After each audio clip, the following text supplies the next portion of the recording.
10월 15일 수요일 새벽 예배입니다. 오늘 함께 보실 하나님의 말씀은 역대하 25장 14절에서 20절까지의 말씀입니다. 역대하 25장 14절에서 20절까지의 말씀을 봉독해 드리겠습니다.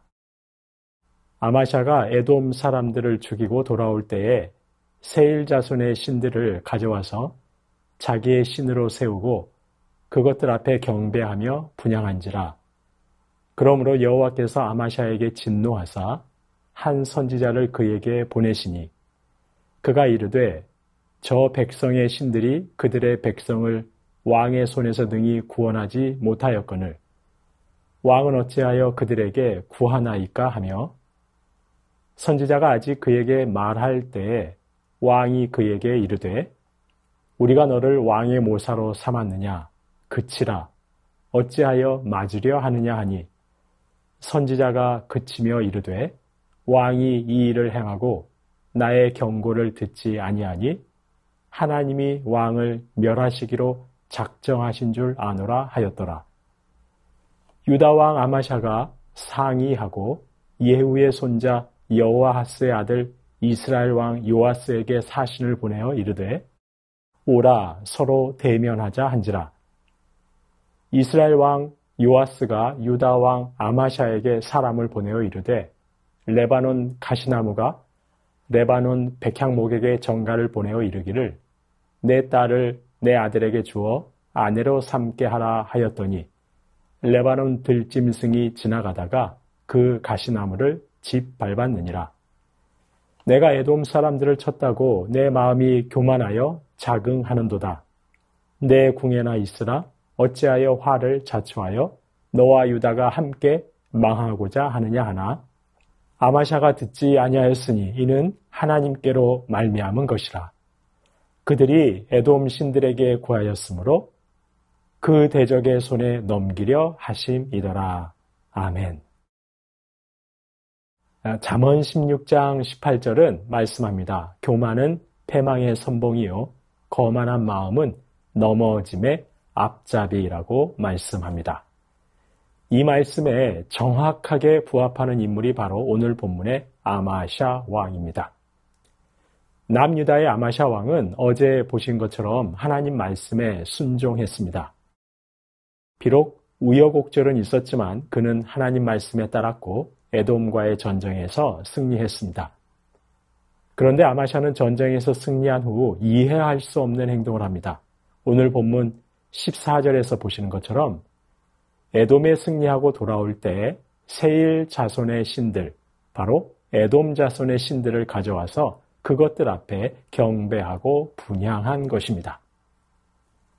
사실 고대 사회에서 전쟁은 신들의 대리전으로 인식했습니다.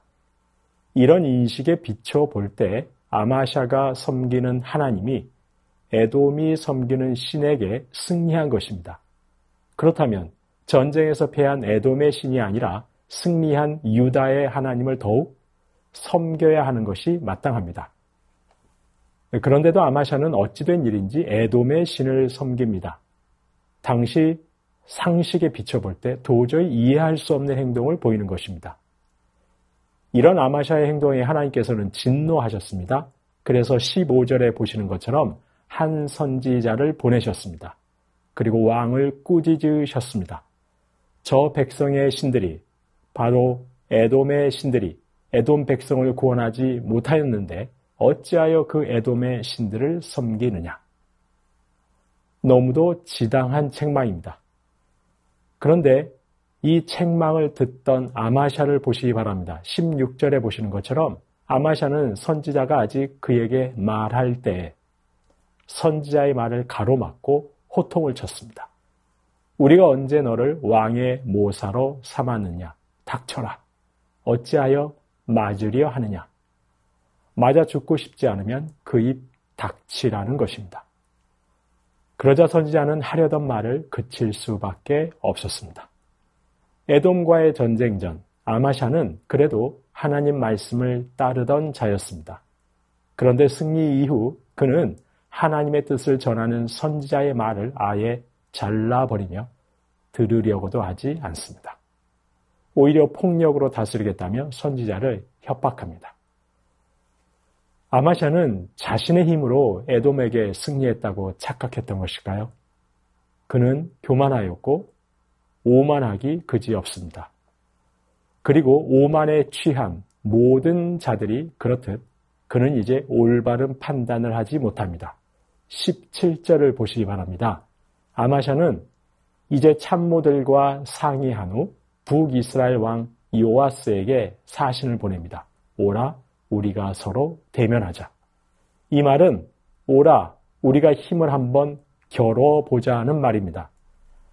바로 아마샤가 지금 북이스라엘에 싸움을 걸고 있는 것입니다. 그런데 아마샤의 이런 행동이 얼마나 어리석은 것이냐 하면 북이스라엘은 아마샤가 승리한 에돔과는 상대도 되지 않을 정도로 강한 나라였기 때문입니다. 실제로 당시 북이스라엘은 아람과의 전쟁에서 3번이나 승리할 정도로 강력한 상태였습니다. 이런 현실을 무시하고 아마샤는 에돔과의 전쟁에서의 승리에 도취하여 자신을 과대평가하고 있었던 것입니다. 이에 북이스라엘 요아스가 아마샤에게 사람을 보내 경고합니다. 18절에 보시는 것처럼 우화를 들어 조롱하듯 경고합니다. 레바논의 가시나무가 레바논의 백향목에게 전가를 보냈습니다. 레바논의 가시나무는 보잘것없는 나무입니다. 바로 남유다의 아마샤를 비유한 것입니다. 그가 레바논의 최상의 나무인 백향목에 전가를 보냈다는 것입니다. 내 딸을 내 아들에게 주어 아내로 삼게 하라. 감히 격이 맞지 않게 어떻게 가시나무가 백향목을 향해 정략 결혼을 하자고 제안할 수 있느냐는 것입니다. 분수도 모르고 가시나무가 이렇게 우쭐대자 레바논 들짐승이 지나가다가 그 가시나무를 짓밟아 버렸다는 것입니다. 한마디로 분수도 모르고 왜 나대느냐는 것입니다. 그러다가 죽는다는 것입니다. 19절입니다. 당신이 에돔 사람들을 이겼다고 마음이 교만하여 자긍하는 것 같은데 그래서 가시나무에 불과한 당신이 백향목과 같은 나에게 힘을 겨뤄보자고 현실을 모르는 소리를 하는 것 같은데 내 궁에나 있으라. 바로 나대지 말고 얌전히 궁에나 있으라는 것입니다. 교만하여 오만에 취한 아마샤, 그는 어리석은 선택을 하고 마는 것입니다.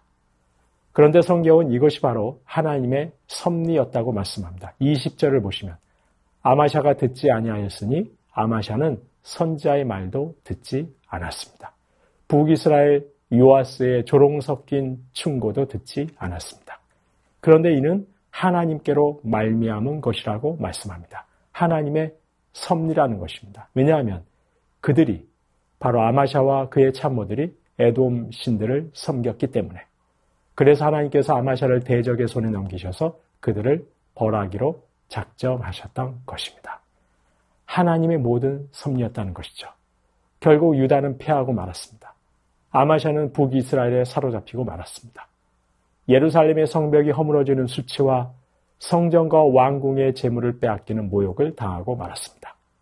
유다 사람들이 볼모로 잡혀가는 비극을 당하고 말았습니다. 아마샤의 교만으로 온 나라가 재앙에 떨어지고 만 것입니다. 성도님 여러분, 실은 아마샤가 에돔에 승리한 것은 하나님께서 주신 은혜요, 복입니다. 전쟁에서의 승리는 세속적인 가치관으로 볼 때 큰 복입니다. 눈에 보이고 손으로 움켜쥘 수 있는 많은 재물을 취할 수 있습니다. 그런데 승리 이후 아마샤는 곧바로 교만에 빠지고 말았습니다. 결국 하나님이 주신 눈에 보이는 복이 그에게 진정한 기쁨이 되지 못했던 것입니다. 오히려 하나님이 주신 커다란 복이 그에게는 저주와 재앙으로 역사하는 통로가 되고 말았던 것입니다. 교만 때문입니다. 오만 불손했기 때문입니다. 때로 하나님께서는 저희에게도 세속적인 가치관으로 볼 때 큰 은혜를 주시기도 합니다.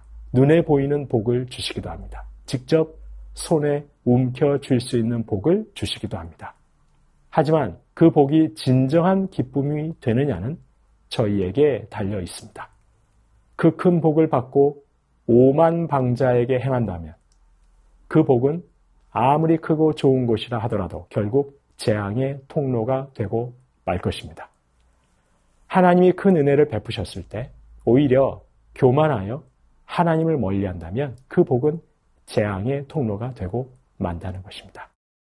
하나님께서 때로 커다란 은혜를 베푸셨을 때 여전히 하나님 앞에 겸손하게 무릎 꿇고 말씀에 순종하실 수 있는 저와 여러분 되시기를 소망합니다.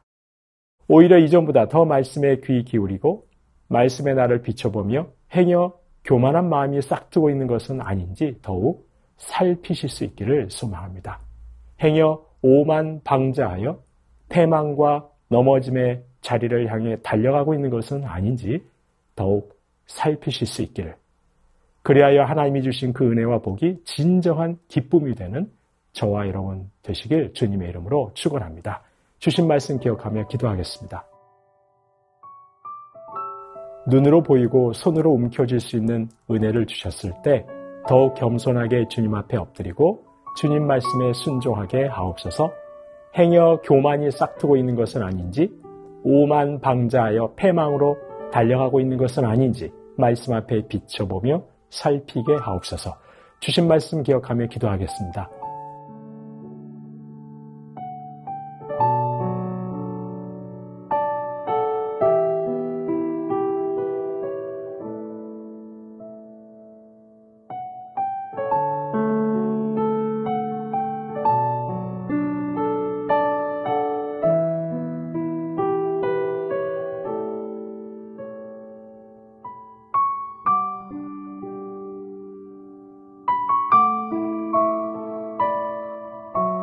나라와 열방 위해서 기도합니다. 취업 등을 이유로 출국한 국민의 안위를 지켜주시고 범죄 조직에 납치된 분들이 어서 안전하게 돌아올 수 있게 하옵소서.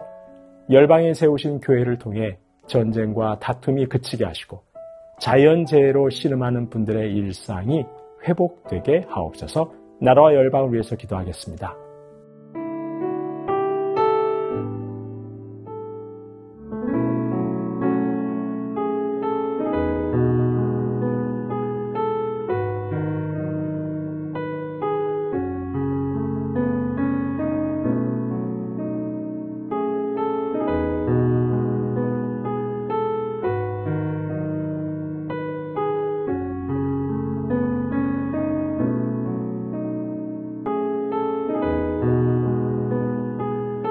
교회를 위해서 기도합니다. 인생의 해답이신 예수님 앞에 삶의 문제들을 온전히 맡길 수 있게 하옵소서. 순모임으로 모일 때마다 말씀과 기도와 성도 간의 아름다운 교제가 넘치게 하옵소서. 새생명 축제를 위한 바자회에 풍성한 은혜로 함께 하시고 한 영혼이 주님 앞으로 교회 앞으로 나아오게 하옵소서. 복의 통로로 쓰임받는 우리 새순교회와 성도들 되게 하옵소서. 교회를 위해 함께 기도하겠습니다.